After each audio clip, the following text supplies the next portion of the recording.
Okay everyone, so now let's add some highlights to our texture to make all those details pop out a little bit more. So what we're going to do is we're going to unhide this cavity map that we left hidden until now.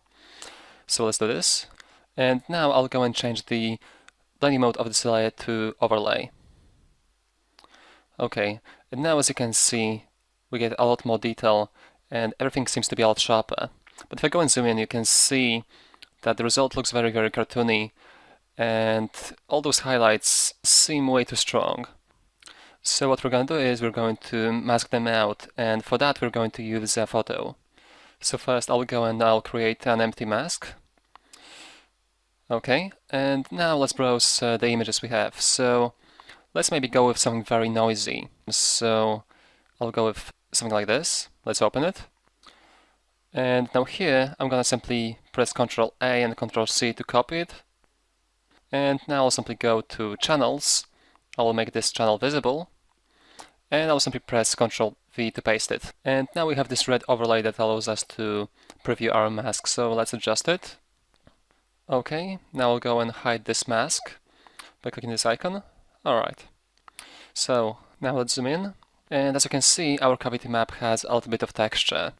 But this texture is a bit tweaked, so we're going to go and adjust its levels. So I'll go to Image, Adjustments, Levels, and I'll simply go and adjust those sliders.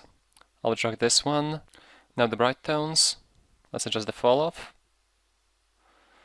Alright, let's click OK. And now, as you can see, our highlights become very rough and very noisy. So I'll go and adjust the opacity of this layer down to maybe, let's try 40. Okay, that seems to work. So let's zoom out and let's toggle the results on and off. And as you can see, we've got some very, very supple and rough highlights. So with just a few steps, we've added a cavity map that makes the edges look slightly scratched and also makes them pop out a bit more. Okay, so at this point our texture is pretty much done. Now before we finish, we're going to spend some time tweaking the final result. Basically we will go over the whole PSD file and we will adjust the colors, the strength of the layers, their brightness and so on. And basically we'll try to get our texture look very cohesive. So we'll do all that in a second.